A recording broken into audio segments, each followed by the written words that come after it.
台湾第一年初的时阵，有甲印度来签劳工合作备忘录，引入印度的移工。劳动部第二届咨询会议已经有共识，会针对制造业先来试办。要若同款欠工的餐饮业，劳动部是表示讲，因为餐饮业是台湾上主要的就业市场，所以慢且引入移工，先观察再去做决定。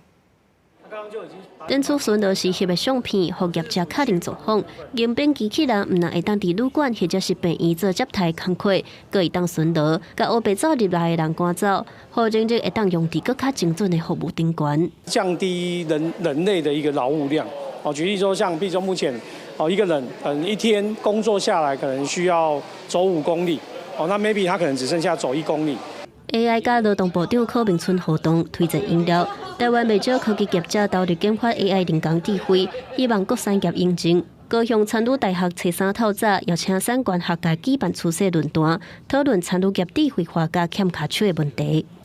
其实消费者还是希望有人的服务，我们只是希望跟人低度接触的这个服务界面，可以透过机器人来做协助。那我们希望最终提供服务的还是人。机器人伫餐厅内底送餐，负责中核性较悬的工课，和其他员工会当提升服务品质。不过，若餐饮业、制造业欠工愈严重，台湾今年2月甲印度签劳工合作备忘录，要引进移工。头一个会当先试办的，就是制造业。